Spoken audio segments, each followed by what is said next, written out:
I'm going to stand up. Okay. I realized, so I usually am on a call beforehand, but I realized I shouldn't do that because sometimes people are trying to join this call and they can't. And if somebody's not used to using Zoom, they may just give up and say, forget it, I can't get on. So next time I have to plan that differently. Yeah. Realize that. Yeah, I couldn't sign in, you know, the first. Yeah, and unfortunately, some people may just say, oh, I can't do this. So, hi, everybody. Hi. Hi. So I'm gonna try to be punctual here as much as I can because I want to leave time for Q&A afterwards.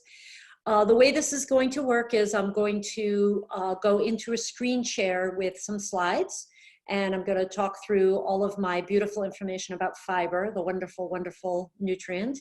And then afterwards, it would probably take about 25 minutes or so, and then afterwards we can go into questions and discussion. So if you have questions, just either put them in the chat. I can't see them when I'm doing the slides, but if you're afraid you're going to forget or something, you put them in the chat or just save them, and we will go through all of your questions afterwards. Okay? Right, so I'm going to go make sure that I'm screen sharing here properly. Okay. So we're talking about how to sneak more fiber into your diet. If you can mute yourself while I'm doing this part, that would be helpful because I'm recording it. And so for other people who are listening, it's helpful to have it quiet. And then afterwards, when we're in discussion, you can, unmute yourself. So we're going to talk about how to sneak more fiber into your diet and all about fiber today. For those of you that don't know me, I'm Jill Cruz. I'm a board certified nutritionist. My background for many years was in functional medicine, working with people with chronic illnesses. For the past 2 years, I've moved into the world of women's health almost exclusively, working with women for weight loss, hormonal issues, and blood sugar issues. And I have a mantra, it's eat nutritious, enjoy delicious, and be judicious. So every webinar that I do, every blog post that I do is going to be under one of those 3 categories. So today is mostly about eat nutritious, a little bit about deliciousness as well. So we're going to talk all about fiber. We're going to talk about what is fiber, prebiotics versus fiber. If you don't know what that is, you will soon. The benefits of fiber, and of course, how to get that fiber into your diet. So what is fiber?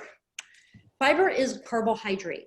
So that's important for you to know. It's not, I mean, there are some fibers in meats and stuff, but it's not really, like when we think of fiber, we're thinking the carbohydrate type of fiber. Fiber cannot be broken down in your stomach through stomach acid or in the small intestine through the enzymes. So it kind of passes through relatively unchanged, and then it gets into your large intestine where it will help bulk up stools. So that's one of the main purposes of fiber, is it's just a bulk. But there's so much more to that, and we'll go into it. There are many different types of fibers. You may have heard the term soluble, insoluble. Those terms are a little bit outdated because they're very confusing, so I tend to just leave those aside.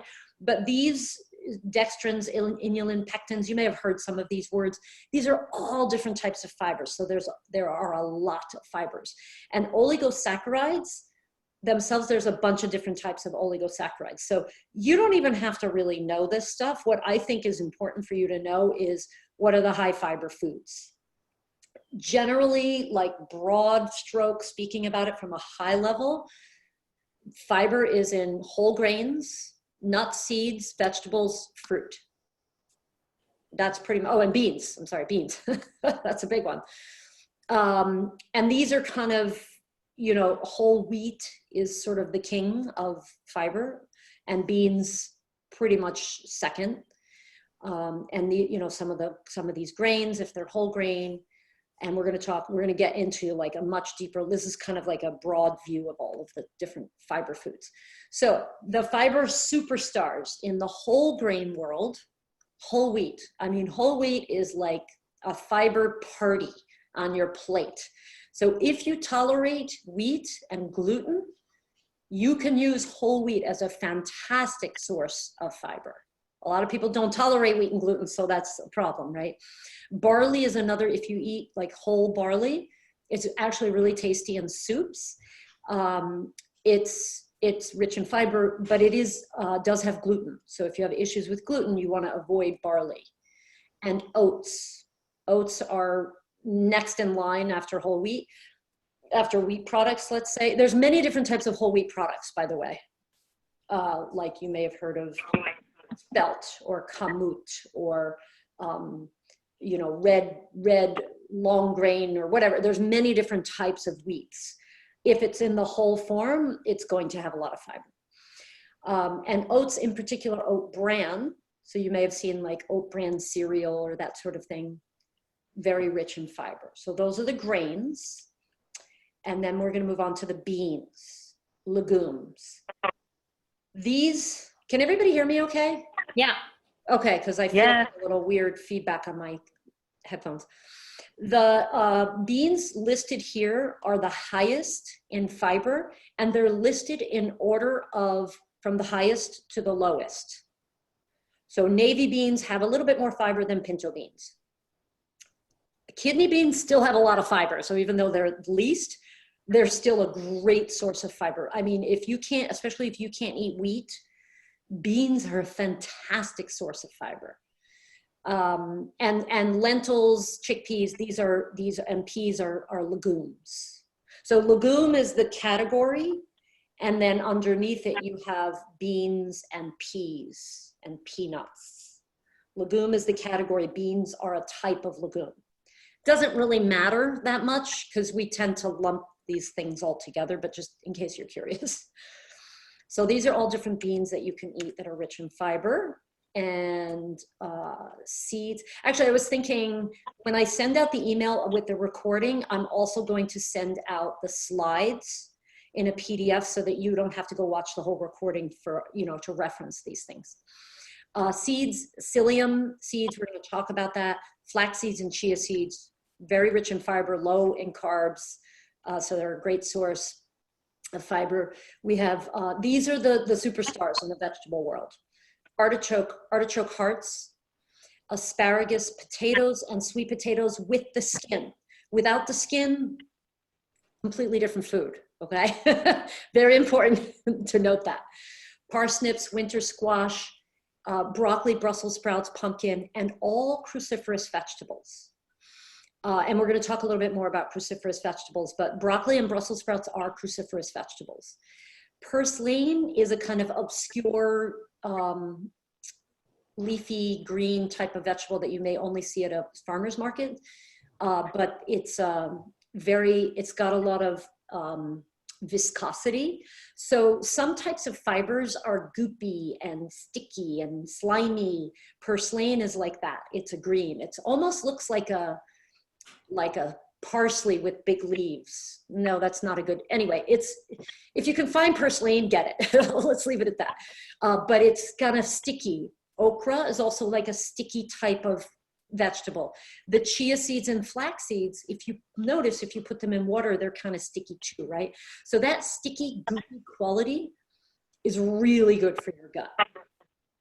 So, you know, purslane may not have the highest amount of fiber, but it's got a different type of fiber than, let's say, like a broccoli. So variety is great. It's great to get a great variety of these types of fibers.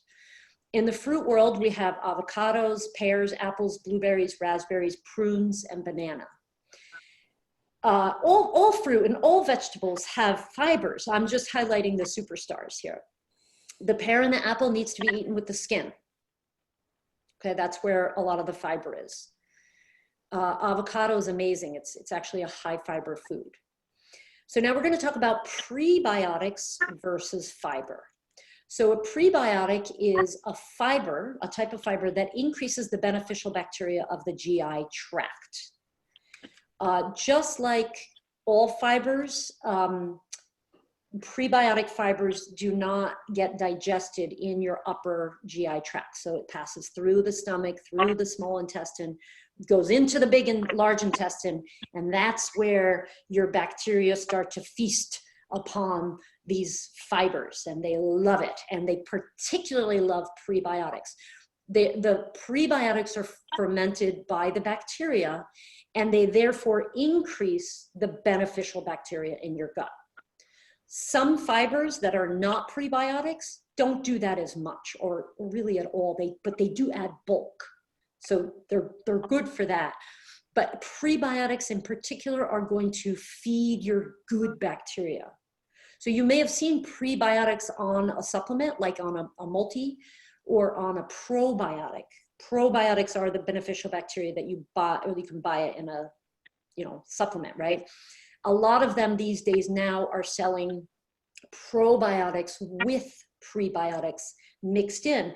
And the reason is that probiotics are bacteria, prebiotics are their food. So you're taking in the probiotic and the food at the same time. It's kind of a nice thing, and they have a synergistic relationship. And through research, we found that probiotics taken with prebiotics are more effective at achieving what they want to achieve. The only caveat, prebiotic is a fiber. So anytime you see the word prebiotic, you will know that that's a fiber. Some people are sensitive to fiber. So if you start taking a probiotic and a prebiotic together and you start to react and get gas or bloating, you're not going to know, was it the probiotic, was it the prebiotic? So I tend to be cautious about recommending these types of supplements, just for your information. So all prebiotics are fibers. Not all fibers are prebiotics. You don't even need to know this, but it's more like I just want to put the information out there. If this is like, who cares? Really, who cares? But I want you to know that all prebiotics are fibers, but there are fibers that are not prebiotics. Hopefully that's clear. So these are the prebiotic-rich foods: leeks, onions, garlic, asparagus, chicory, Jerusalem artichoke, which is also known as a sunchoke. And it looks completely different from like a typical artichoke that you know of. Artichokes are also good for fiber and prebiotics, but the Jerusalem artichokes are like, high. Dandelion greens and something called jicama. Jicama is a vegetable, which kind of, like in my health food store, they sell it in the fruit section by the bananas and the coconuts. And it's kind of almost like a coconut looking thing on the outside. It's got a hard exterior, but when you peel it, it's like a juicy, starchy, fruit-like vegetable, and it's delicious. If you've ever been like in Central America, they'll make jicama salad, and they shred it or they grate it, and it's delicious. It sucks up whatever dressings you put on top, and it's like kind of juicy. It's great, and it's very rich in prebiotic fiber. So if that's a new vegetable to you, try it out. All the cruciferous vegetables are prebiotic rich. Yay! So by cruciferous vegetables, I mean this, all of these here. You may not know that arugula is a cruciferous vegetable, but it is. But when you hear cruciferous, most people think of like Brussels sprouts and cabbage and cauliflower and broccoli. But kohlrabi is also a cruciferous vegetable. If you haven't had kohlrabi, try it out. It's a beautiful, funny looking roundish kind of vegetable that when you peel it is almost, I liken it to a pear. It kind of, you can imagine a non-sweet pear. That's kohlrabi. You can slice it up and throw it in your salad. Sometimes I buy kohlrabi, I peel it, I slice it, I put it in a container, and it's just like when I'm making dinner or something, I just crunch on it. It's like a crunchy vegetable. And it's a cruciferous vegetable, so it's got lots of these prebiotic fibers. And these are rutabaga, turnips, watercress. These are all cruciferous. Other prebiotic-rich foods in the fruit department: cherries, berries, banana. That's good, right? We all like those. Cherries don't necessarily have a lot of fiber, but the fiber that's in there is a prebiotic fiber. So you see the distinction. Some things may not have a lot, like a watercress is not a high fiber food, but it's a high quality fiber food. Again, whole wheat, there you are again, oats, soybeans, and really all beans have some prebiotic fibers. Psyllium, flax seeds, and chia seeds. Then we have resistant starch. Resistant starch is starch that is resistant to digestion, and therefore it acts like a fiber. So we have cold rice, cold potatoes, green mangoes, green bananas.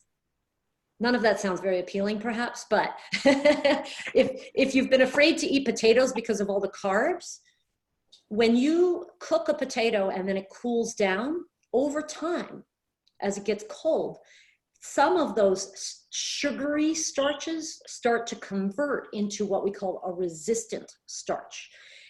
And therefore, it's kind of like a fiber. So if you're going to eat potatoes, eat cold potatoes with the skin, right?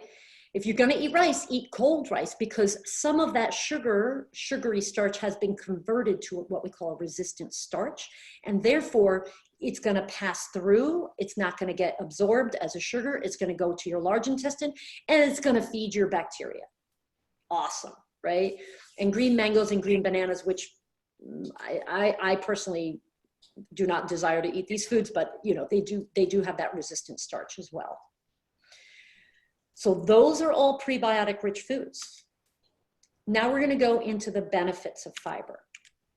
We're going to talk more about how to get those fibers into your diet, don't worry. So reduced risk for cardiovascular disease due to less inflammation, better cholesterol profile, lower BP, blood pressure. Oat bran in particular has been shown to lower LDL cholesterol, which is considered the bad cholesterol. My attitude is if your body's making it, it's not bad. It's making it for a reason. You probably need it. But in any case, the fiber will bind with cholesterol in your GI tract and you'll end up pooping it out. And there are other mechanisms as well. But if you may have seen that like oat Cheerios made from whole oat bran actually have a label on them, heart healthy. That's because of this, the fiber. So there is some evidence that it will help with that. And then also people who eat more fiber have a lower risk for diabetes. And they've seen in studies that when you eat a fiber-rich meal, your blood sugar will rise more slowly. Totally makes sense because those carbohydrates are caught up with the fiber when you eat them, right? Like when you eat a bean, it's not separated, it's all mushed together in there. And then your body kind of pulls it apart. So it takes work.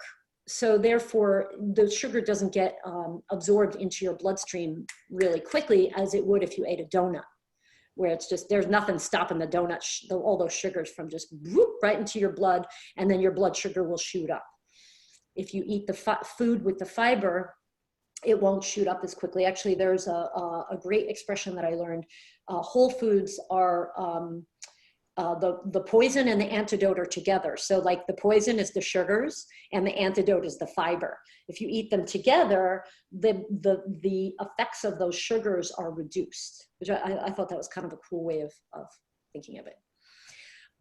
So we all kind of, probably everybody on this call knows that like if you eat fiber, you'll probably go to the bathroom more often or you'll have better stools, right? I mean, we kind of know this. But in particular, wheat bran is great for bulking up stools. That's good and it's bad, right? Because if you haven't pooped in 4 days and you're bulking up your stool, you're gonna be going to the bathroom, you're gonna have a big event in the bathroom. So you wanna be careful with this, and actually all fibers to a certain extent, you wanna make sure you're drinking a lot of water. Anything that's gonna bulk up your stool, you need the corresponding water so that your stool is not hard and stuck in there. So yes, wheat bran increases stool bulk for better bowel movements, but make sure you're drinking a lot of water as well. The people who, so in general, fiber reduces your appetite, makes you more satisfied, and people who eat a higher fiber diet eat less food, they eat less calories. So this is all of the things that I'm telling you about the benefits have come from this one review study that looked at all the different benefits of fiber. So that's what this study is here at the bottom.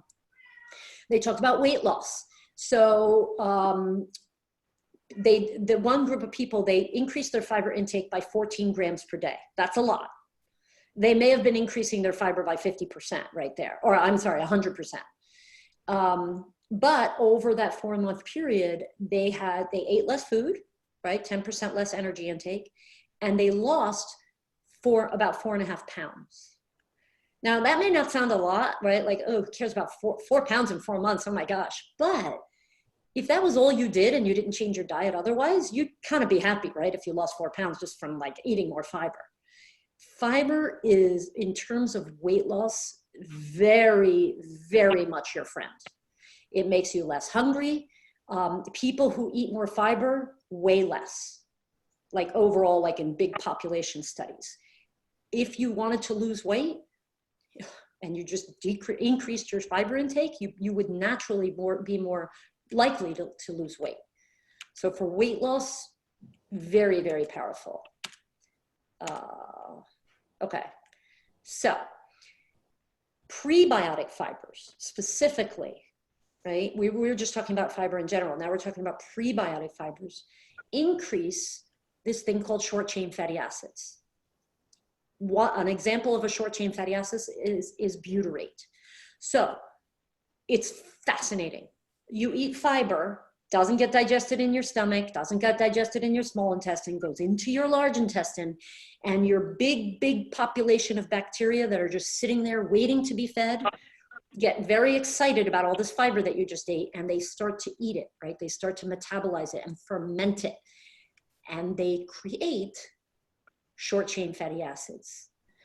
Now, the amazing thing about this is that your large intestinal cells, they need fuel to live, right? Like every cell in your body needs fuel.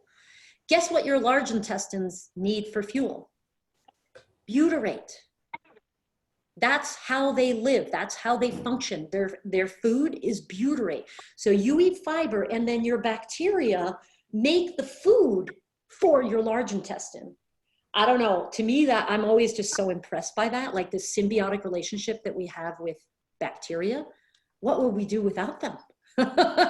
We'd be in trouble. All of our large intestine cells would be starving. So just from that alone, can you see how important fiber is? Incredibly important. Your bacteria are sitting down there just waiting to be fed. And if you eat a low fiber diet, they're going to die out. If you eat a nice, fiber-rich diet with lots of prebiotic fibers, they're going to flourish, and therefore you're going to have better intestinal health. There's been quite a bit of research into the cancer preventing effects of fiber. Mixed results. Most, doctors will tell you that fiber is preventive against colon cancer. Maybe, maybe not. I think it depends on the type of fiber, but hey, if it's even a maybe, I don't know about you, but it definitely motivates me to eat more fiber, knowing that it's going to maybe be protective against colon cancer. And that most of that is either due to the butyrate, but also because of the healthier microbial population. So your good bacteria, you want to feed them. The more you feed them, the more they flourish, the more variety you have, the healthier you are overall, not just in your gut, but everywhere, because the bacteria modulate your immune system. And they modulate the level of inflammation in your body, right? Because that's what immune system makes inflammation. So if you're eating a fiber-rich diet, you may even decrease inflammation in your body and boost immune function. Another fascinating thing is that butyrate is your friend. Not only does it feed your intestinal cells, but some of it gets absorbed into your blood, and it actually has been shown to modulate your immune activity, meaning balance it out. So if you have an autoimmune, butyrate actually has been, people take butyrate as a supplement to help regulate their immune system and reduce autoimmune activity. This is powerful stuff here. I mean, this fiber is way more important. And the interesting thing is this. They've done studies, and they actually, I don't even understand how, but they can tell how much fiber Paleolithic people could eat, some technical term. The intake of fiber for Paleolithic people was about 130 grams a day.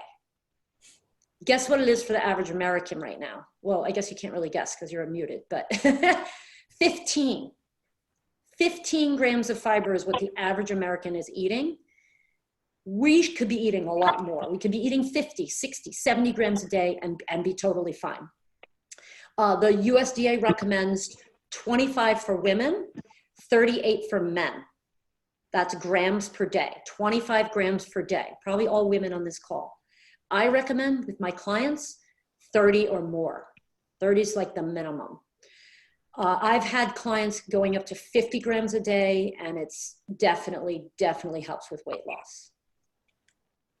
So I probably should have written those down somewhere, but anyway, I'm telling you those numbers here. So how do you eat more fiber? This is just, again, like an overview. You can hide them in your vegetables. I mean, you can hide your vegetables or your beans in food, and we're going to talk about that. Whenever you eat vegetables, don't peel them. Don't peel your potatoes or your sweet potatoes. Kohlrabi, you have to peel. Some, banana, you have to peel. But if you don't have to peel it, leave the peel on. Fruit as well, like apples and pears. Fruit is an amazing way to get in fiber. It's delicious. Everybody loves fruit. If you have to snack on a high fiber food, right? Like rather than eating crackers, well, maybe if you had like whole wheat crackers, it would be okay. But I tend to favor, whole foods. Have some carrots with some hummus. That's a high fiber snack right there. Nuts and seeds are high fiber. You can use fiber powder. There's nothing wrong with using a fiber powder if that's, the only way you're going to get those extra 10 grams in for the day. Obviously, I favor whole foods, but for some people, it just ends up being, it's just not happening. Okay, add a fiber powder in. There's somebody who I think is not muted on the call. I kind of hear some disturbance in the background. So check and see if you're muted. And then there's chia and flax seeds, which you can add to all kinds of dishes. Okay, now we're going to get into high impact dishes, specifics, very, very specific ways to get fiber in. Chili, amazing.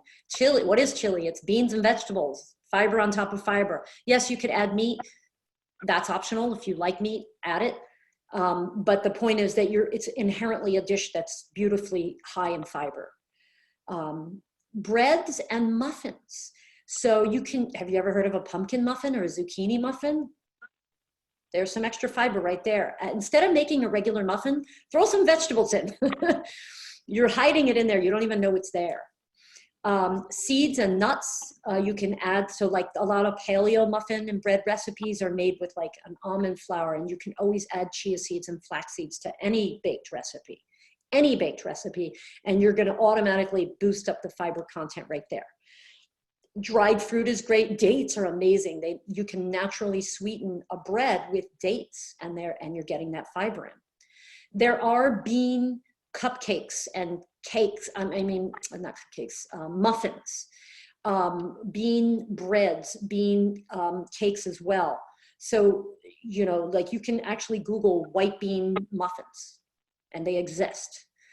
Oat bran, it's gluten-free, very high in fiber. So you can make like an oat bran muffin with carrots or zucchini. Delicious. Add some raisins to it as well, dried fruit. Or you can use, if you're going to bake something at home, you can make a whole wheat muffin. It could be as simple as that. Bars. So you notice that I'm emphasizing the homemade stuff here.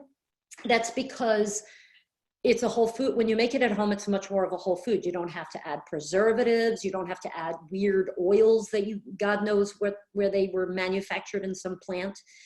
And added sugars and stuff. Make it yourself. And the cool thing is you could make a bread. You could do 2 batches, cut it into 10 pieces. Now you have 20 pieces of homemade bread, put it in the freezer, pull it out when you need it. So if you're going to do it all at once. You know what I mean? As opposed to, trying to make a bread every week or something like that. So you can make bars with nuts and seeds, cacao, which is chocolate, right? Pure chocolate. Coconut, shredded coconut, very rich in fiber, delicious. Dates, any kind of dried fruit. Oats, you could make granola. You could make homemade granola and make it into a bar. And now you have a quick, easy snack or dessert that's fiber bomb right there. I make a bar that's got shredded coconut and dates and cacao and nuts, walnuts. And last time I made it, I put chia seeds in there. So you can even throw in chia seeds. You can throw chia seeds into anything. And so this is a fiber bomb that I'm eating, and it's absolutely delicious. I don't add anything, you know, the dates sweeten it up. So that's another great way to get into fiber. Soups, you can take all kinds of vegetables and puree them all together, and you have a soup that's got lots of veggies in it, and you don't even notice it. So always add onions and garlic to everything, because those are prebiotic fibers that your bacteria love. Just add garlic and onions to everything. They taste good. You could make a soup with onions, garlic, cauliflower, leeks. Throw some kale in there. Throw some squash or sweet potato or potato. Add the skins. Puree the whole thing up, and you don't even know what you're eating, right? You just know it tastes good. You can add like a little coconut milk or something to thicken it up. Cauliflower is great for thickening up soups, and so is potato. You don't have to add 5 potatoes. Add 1 potato or 2. Now you have this nice thick soup that has fiber and also is enjoyable to eat. And then you can always add beans to soup. In my opinion, there's no reason why you couldn't add beans to any soup that you made, pretty much. Maybe not like a cream of broccoli. I don't know, I've never tried that, but generally you can mostly add beans to soup. So now on Sunday, you make, you know, a big pot of soup, you divide it up into 5 servings or 10 servings or whatever, freeze half of them, and now you have food in your freezer. Veggie dishes, of course, stir fry, saute, roast, lots of different vegetables. Always add onions and garlic. Greens, sometimes people don't like greens, right? You can shred collard greens or kale. You can shred them, make them really small and tiny so you barely even notice them in there. Add a potato or add some squash to the dish. So let's say you were making collard greens. You got the onions, the garlic, the shredded collard greens, and then you have some squash in there or a potato. And once you mix it all up, it's like, it's delicious. And it's tons of fiber, of course, right? I've had a recipe that I haven't made in a while where I would add dried cranberries or dried currants, which is basically dried fruit, right? Sweetens it up a little bit. Also add some fiber. You can sprinkle hemp seeds on salads, soups, cooked vegetables, anything you want. Hemp seeds don't have as much fiber as chia or flax, but they do have some fiber and they taste good. Nutritional yeast has some fiber in it, and there's a thing called a cheese sprinkle, which was a client of mine shared with me yesterday. And I'm gonna share with you today the recipe. So this is for people who are avoiding cheese, but it's also just for deliciousness, in my opinion. So you take the almonds, cashews, nutritional yeast. I use a brand called Lewis Labs. I find that it tastes better. Sea salt, garlic powder. Maybe you want to add some other dried spices or whatever to it. And you blend it all together in the food processor, and it should look kind of like breadcrumbs. Then just put it in a sealed container in your fridge. Every time you have a salad, you have a soup, you have a cooked vegetable. Let's say you roasted some broccoli and cauliflower.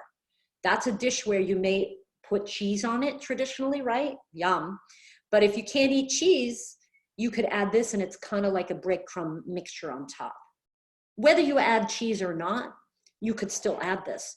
It's gonna add fiber, it's gonna add flavor. So I thought that was a really cool recipe.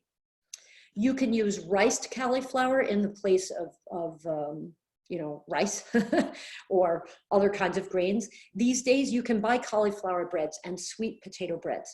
Just make sure that you look at the ingredients, because sometimes they're processing these things out so much that the fiber is like gone. especially with a sweet potato bread. So just make sure you're not buying something that you think is a high fiber food, what ends up being, 1 gram of fiber and 30 grams of carbohydrates. That's not solving the problem at all. You can always use vegetables in place of traditional starches. So the traditional way of eating was like well, I don't know if it's traditional, but it's typical, right? Meat, rice, vegetables, meat, potatoes, vegetables, right? Potatoes a vegetable, but you could do meat, vegetable, vegetable. So have 2 vegetable dishes, have a salad and some steamed broccoli or some roasted broccoli or asparagus. It adds fiber, and it's just less carbohydrates. If you care about that, not everybody has to worry about that. You can use zucchini and spaghetti squash in place of spaghetti, right? Most people know about that. There are these days, these pastas that are made from beans or buckwheat. Definitely, I mean, check the ingredients again, but usually it's a high fiber food right there. Easy, like if you need an easy dish, chickpea pasta or lentil pasta with pesto. Boom, an easy dish. Bean burgers. Again, I recommend that you make these things at home, avoiding all the additives and preservatives and oils and stuff. Falafels are amazing, in my opinion. Black bean burgers you could make a big batch, freeze them, and they're there for you whenever you need that, oh shoot, it's 6:30, I don't have anything for dinner. I was talking to a personal chef that I recommend to some of my clients yesterday, and she says she always has a whole grain in her fridge too, like a quinoa or something. She just cooks it on Sunday, and that way she can pull it out. So, I mean, I'm not saying that this is how you should eat, but it's just ideas, like if you had some frozen falafels in your fridge and you had some quinoa that you made on Sunday, you have at least the makings of a meal there. If you're busy and you're tired and you haven't had time to cook or plan. Planning is like a whole nother conversation. Salads, salads. Salads are like, they can be your fiber extravaganza. Vegetables of all kinds. Why not steam some broccoli or some asparagus and throw it in your salad? It doesn't have to be romaine lettuce every time. Add other vegetables that are what I call high impact vegetables, like the cruciferous veggies, all the vegetables that I've mentioned today. You can always add nuts and seeds, dried or fresh fruit. Add some blueberries to your salad. Add some grapefruit to your salad. Avocado and olives are fruit that are high in fiber, very satisfying to eat because they have fat and fiber. Jicama, again, it's a vegetable, but you can shave it or grate it into a salad. It's delicious. Artichoke hearts. Man, artichoke hearts, they should be like, how the Cheerios are the heart healthy food? Artichoke hearts, they're delicious. You can throw them in salad. You can throw them in cooked dishes. The great thing is you just buy them in a jar. You don't have to do anything to them. They're awesome. I would recommend you get them in water just so you're not getting weird like oils and funky things in there. But they're, you can have them in your fridge and just throw them into the salad. You're going to get a big fiber boost from them. You could add the cheese sprinkle to your salad as well. Hemp seeds. Smoothies are also the possibility of being a fiber extravaganza. You can add seeds, the chia seeds and the flax seeds, right? High impact. 2 tablespoons of chia seeds has 7 grams of fiber.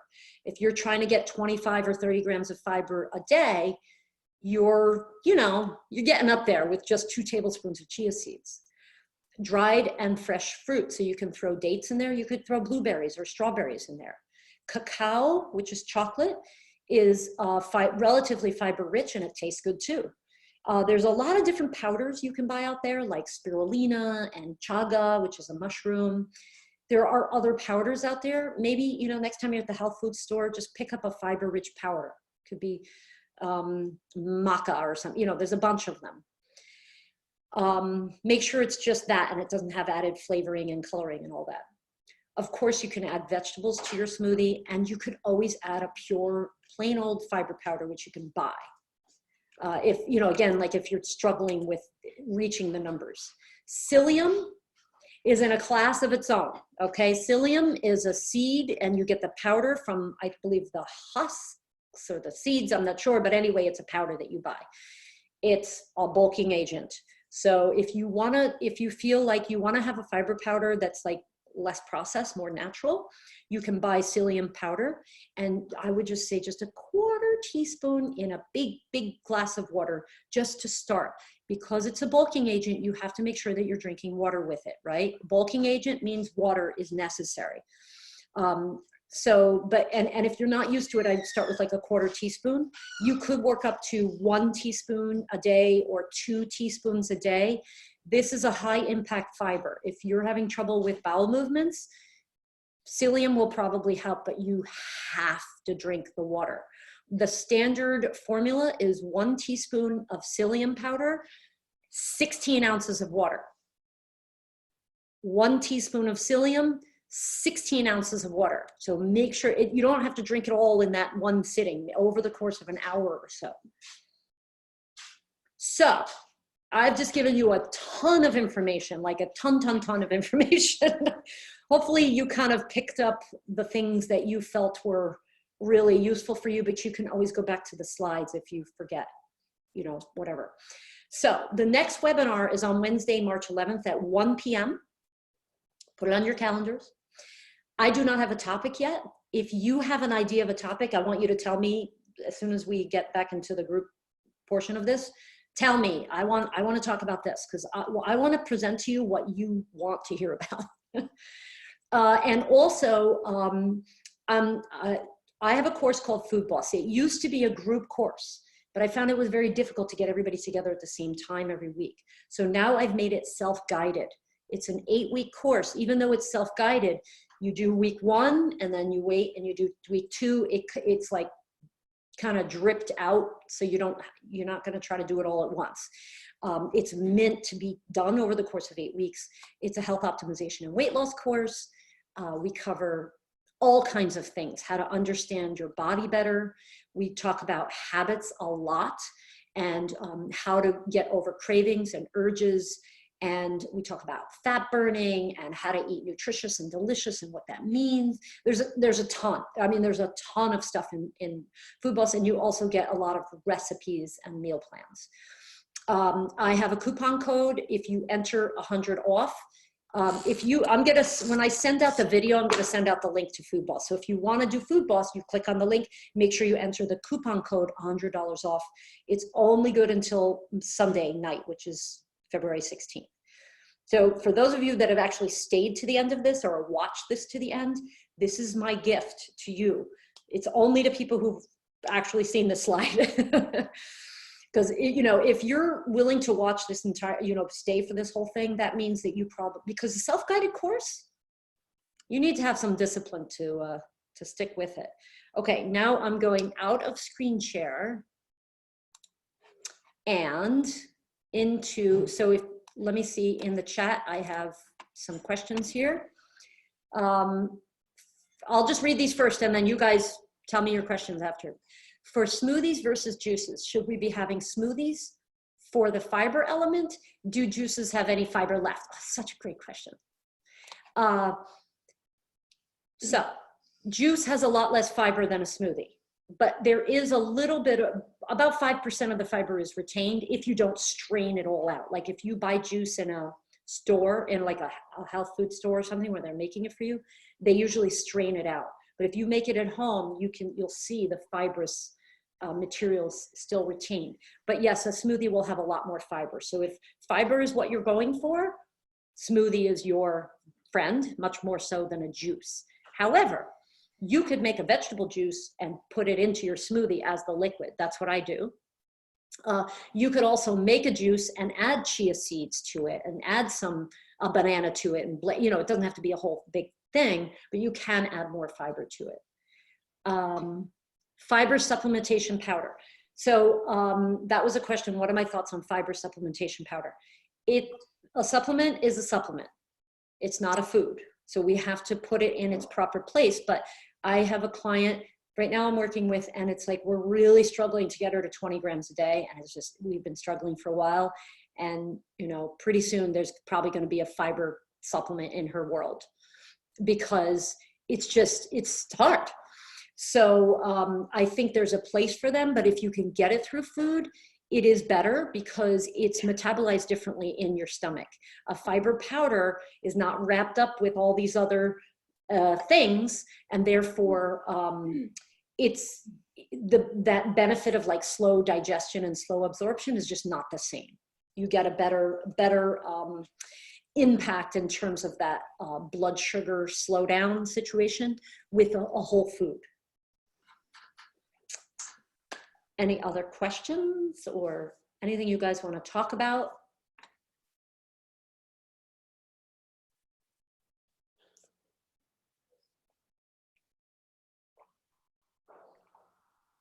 I needed to drink some water. Was this helpful? Oh yeah. I thought I knew a lot about fiber. But this is it's an eye opener. Yeah, in what way? In like the different types, for one thing. Mm-hmm.